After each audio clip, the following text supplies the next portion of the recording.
చాలా రోజుల తర్వాత దర్శనం ఇచ్చారు మాకు. 24/7కి మరలా ఒకసారి కృతజ్ఞతలు తెలియజేసుకుంటున్నాను ధన్యశ్రీ గురుగారు. నన్ను పిలిచినందుకు. అయ్యయ్యో! యాక్చువల్‌గా మిమ్మల్ని పిలవద్దు అనుకున్నాం మేము. ఉమ్, ఈ గురువుగారిని అసలు పిలవద్దు మనం. కానీ um, popular demand, public demand, Srinivas గారు చౌదరి గారు ఎక్కడా అని వాళ్ళు ఇట్లా అడిగేసరికి తప్పనిసరి మిమ్మల్ని తీసుకురావాల్సి వచ్చింది. చాలా సంతోషం. Sir thank you. గురుగారు ఏంటి మీ ఈ మొహం మీద మామూలు అందరికి ముడతలు ఉంటాయి, ఉమ్, మీకు ఆ నామం ఏంటి? ఇలా ఇటు నామాలు ఉన్నాయి, ఇటు అడ్డనామం ఉంది, ఏంటి ఇదంతా? ఇది ఎవరైనా కారణ జన్మలు పుట్టారు ఓకే అంటే ఏదో ఒక గుర్తు ఉంటుంది వాళ్ళకి. ఓకే ఓకే కాబట్టి ఈ సమాజంలో మేము 5వ తరంలో ఉన్నాం. మాది సిద్ధ పురుషుల యొక్క వంశము. ఓ ఓకే, మాకు ఏగినేడి వెంకటరామయ్య మా యొక్క 5వ తరంలో ఉన్నాడు. 100 సంవత్సరాల క్రితం ఆయన చెప్పి సమాధి అయిపోయాడు. ఓకే ఓకే, ఇప్పటికీ ఆయనకి ఆరాధన ఉత్సవాలు జరుగుతాయి. ఓ ఏప్రిల్ మేలో ఆరాధన ఉత్సవాలు జరుగుతాయి. మేము చాలా ఘనంగా నిర్వహిస్తుంటాం ఆ ఆరాధన ఉత్సవాల్ని. ఇప్పుడు రేపు రాబోయే మేలో కూడా ఆరాధన ఉత్సవాలు ఉన్నవి. అందరూ పాల్గొనొచ్చా అక్కడికి? ఎవరైనా రావచ్చు, ఓహో. అందరికీ రావచ్చు. అక్కడ ఒక విశేషం ఏంటంటే స్వామివారు మా జేజియా ఒంటి మీదకి వస్తాడు. ఎవరి ఒంటి మీదకి వస్తాడు, ఎలా వస్తాడో చెప్పలేము. ఓకే కానీ ఎవరి ఒంటి మీదకైనా రావచ్చు. ఫలానా వాళ్ళ మీదకే రావాలని ఏం లేదు. అచ్చా ఎవరికైనా ఆయన పూని మాట్లాడుతూ ఉంటాడు. ఈ విషయాన్ని మనం లైవ్ చూడవచ్చు. ఓ ఇది మనం ఏప్రిల్ మేలో ఆరాధనోత్సవాలు జరిగేటప్పుడు మీకు నేను ఇన్ఫర్మేషన్ ఇస్తాను. తప్పకుండా. మీరు లైవ్ కవరేజ్ చేద్దాం. తప్పకుండా ఇస్తా. కాబట్టి మీరు ఈ నామాల గురించి అడిగారు కాబట్టి చెప్తున్నాను. ఇది సిద్ధపురుషుల యొక్క వంశంలో నేను జన్మించున్నాను. నేను 5వ తరం.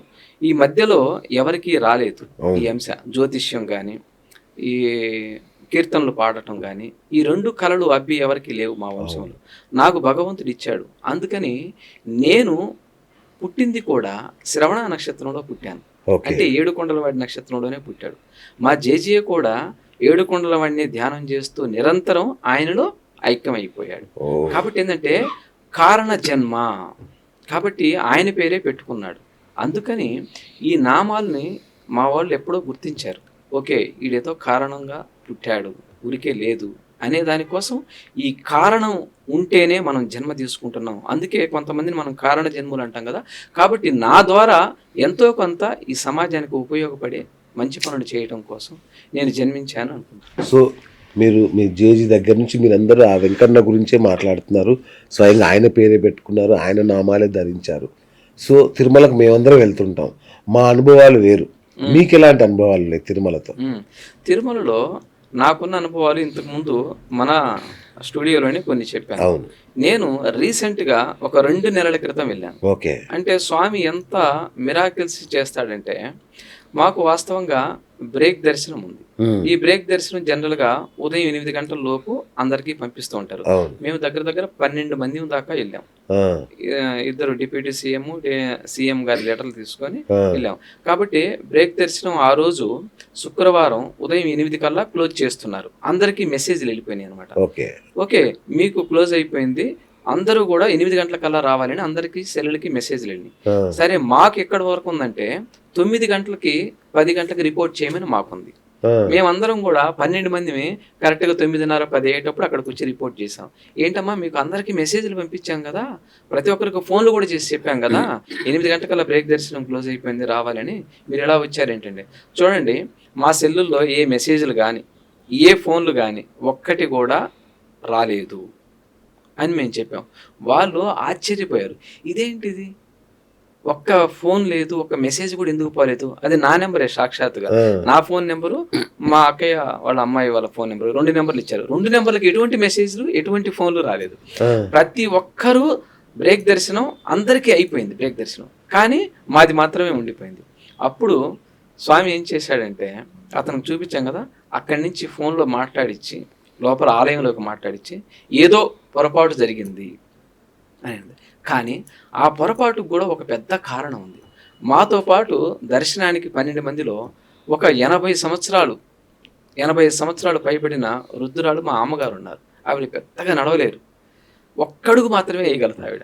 ఆ, అలాంటి ఆవిడ కోసం ఈ దర్శనం మనం ఎంత స్పీడ్గా వెళ్ళగలం, టయానికి వెళ్ళగలం అని నేను కొంచెం ఆతృత పడ్డాను. ఓకే. కానీ భగవంతుడు ఏం చేశాడు, కేవలం నాకు తెలిసి ఆవిడ కోసమే అవన్నీ మార్చాడు. తర్వాత స్వతంత్రంగా ఫోన్ చేసి లోపల ఆలయంలోకి చెప్పి ఇలా చిన్న పొరపాటు జరిగిందని మైక్లో అనౌన్స్ చేశారండి. అది లోపల గుడి లోపల మైక్లో అనౌన్స్ చేశారు. ఓకే, ఏమని చేశారు, ఇలా మిస్ అయిన 10 మంది వస్తున్నారు, వాళ్ళకి దారి ఇవ్వండి, బ్రేక్ దర్శనానికి వాళ్ళని పంపించాలి అని ఇచ్చారు. దాదాపు అండి లోపల మేము 5 నిమిషాల పాటు క్యూలో ఎవ్వరూ లేకుండా దర్శనం చేసుకునే భాగ్యాన్ని మా 12 మందికి కల్పించాడు. అంటే భగవంతుడు ఆయన చేయదలుచుకుంటే, ఆయన భక్తుల్ని చూడదలుచుకుంటే ఎంత విశేషంగా అనుగ్రహిస్తున్నాడు. అసలు ఎటువంటి మహిమ, నాకైతే మైండ్ పోయింది. అసలు నాతో పాటు వచ్చిన వాళ్ళందరం కూడా అసలు ఇది ఏం మిరాకిల్, అందరికీ ఫోన్లు వెళ్ళటం ఏంటి, మెసేజ్లు వెళ్ళటం ఏంటి, మనకు అసలు రాకపోవటం ఏమిటి, ఇది కేవలం మనకి అద్భుతమైన దర్శనాన్ని ఇవ్వటం కోసం భగవంతుడు చేశాడు. ఇప్పుడు మా వాళ్ళంతా గుంటూరులోనే ఉన్నారు, లైవ్ ఎవరినైనా అడగచ్చు అంతే కదా ఈ మిరాకిల్. అలా నా జీవితంలో ఇలాంటి అద్భుతం. కాబట్టి ఏడుకొండల వాడి యొక్క దర్శనం, వెంకటాద్రి సమం స్థానం బ్రహ్మాండే నాస్తి కించన వెంకటేశ సమో దేవో న భూతో న భవిష్యతి న భూతో న భవిష్యతి. స్వామి పుష్కరిణి స్థానం సద్గురోహో పాదసేవనం ఏకాదశి వ్రతం చాపే త్రయం అత్యంత దుర్లభం అన్నాడు ఈ కలియుగంలో.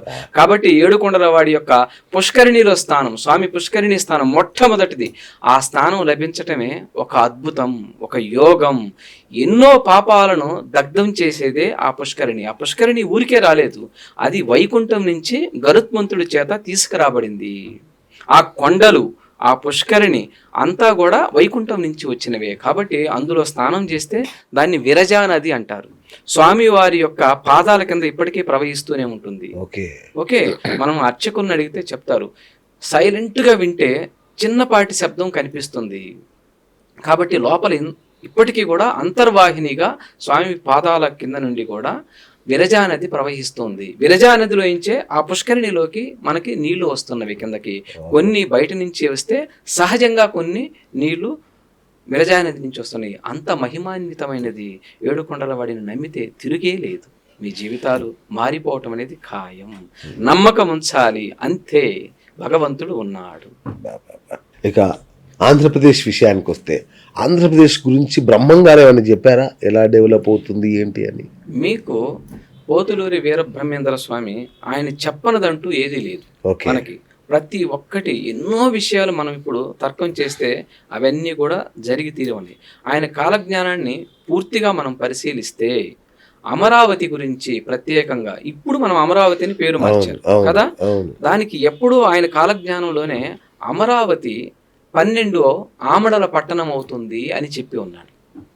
ఓకే, ఇంతవరకు అయిందా? లేదు కదా. కాబట్టి ఏంటంటే అమరావతికి నామకరణం జరిగింది. కాబట్టి ఇప్పుడు ఇది 12 ఆమడల పట్టణం అవుతుంది. ఒక ఆమడ అంటే 13 కిలోమీటర్ల నుండి 16 కిలోమీటర్ల వరకు లెక్కలు వేయవచ్చు. ఓకే, అంటే ఇప్పుడు ఏదైతే నడిబొడ్డు ఉందో దాని నుండి మనం లెక్కేస్తే దగ్గర దగ్గర 154 కిలోమీటర్లు. ఎటు చూసినా 154 కిలోమీటర్లు డెవలప్మెంట్ ఉంటుంది. ఓకే, అక్కడ నుంచి లెక్క వేస్తే 154 కిలోమీటర్లు డెవలప్మెంట్ ఉంది. ఇప్పుడు మనం హైదరాబాద్ చూస్తున్నామండి. ఎవరన్నా అనుకున్నారా? ఒక సెంటర్ నుంచి చూస్తే ఎటు వెళ్ళినా 100 కిలోమీటర్లు హైదరాబాద్ డెవలప్ అవుతుందని ఎవరన్నా అనుకున్నారా? ఎక్కడ చూసినా హైదరాబాద్. అలాగే ముందు ముందు ఎవరైనా పరిపాలించనివ్వండి, తర్వాత సంగతి, కానీ అది తప్పకుండా మహాపట్టణం అవుతుంది. ఈ పట్టణం ఎప్పుడైతే మహాపట్టణంగా రూపుదిద్దుతుందో, మహానగరంగా రూపుదిద్దుతుందో, తరువాత కడపకు వెళ్తుంది. కందిమల్లాయపల్లి అంటారు, పోతులూరి వీరబ్రహ్మేంద్ర స్వామి గారి మఠం ఉండే ప్రదేశం. తరువాత అది డెవలప్ అవుతుంది. ఇది డెవలప్ అయిన తర్వాత అది డెవలప్ అవుతుంది. మీకు కావాలంటే కాలజ్ఞానంలో మీరు సినిమా కూడా ఉంది, ఎన్టీఆర్ గారు తీసిన సినిమాలో, అందులో కూడా ఒక చర్చ చెప్తాడు, ఒక మాట చెప్తారు. కాబట్టి కాలజ్ఞానంలో కూడా కందిమల్లాయపాలెం ఇది మహానగరం అవుతుంది, రాజధాని అవుతుందని ఆయన చెప్పి ఉన్నాడు. మీరు చూసుకోవచ్చు కావాలంటే. కాబట్టి ఆంధ్రప్రదేశ్ చాలా గొప్పగా డెవలప్ కాబోతుంది. ఓ అద్భుతం అంతే.